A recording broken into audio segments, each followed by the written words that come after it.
Pagkatapos ay tatayo ang kandidata at magsusuot ng sunglasses para sa second round ng preliminary judging. Maglalakad sila tungo sa pre-judging ng figure and form.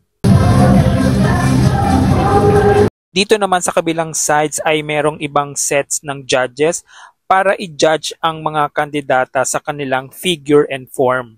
Nakasuot ng sunglass ang mga kandidata para mag-focus lamang ang mga hurado sa katawan nito at hindi sa kanilang mukha. Siya pala ang ating Miss Philippines Earth 2024 na si Ira Mel Alfeche mula Mindanao.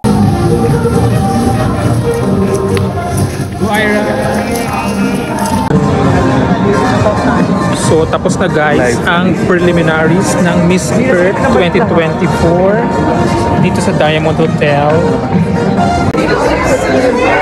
So tapos na guys ang Miss Earth 2024 preliminary dito yung mga candidates.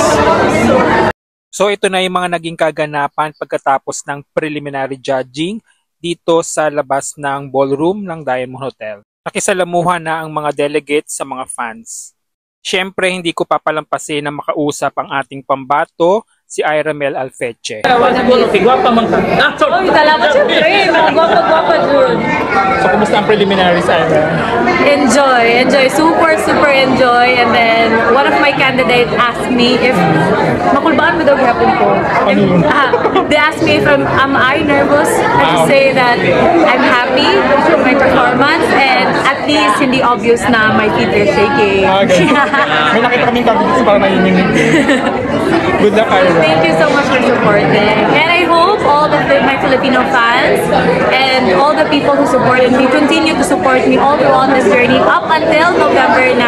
Or I mean, all over the part of my life. Please still continue to support me. Yeah. Okay, good luck, Ira. Thank you so much.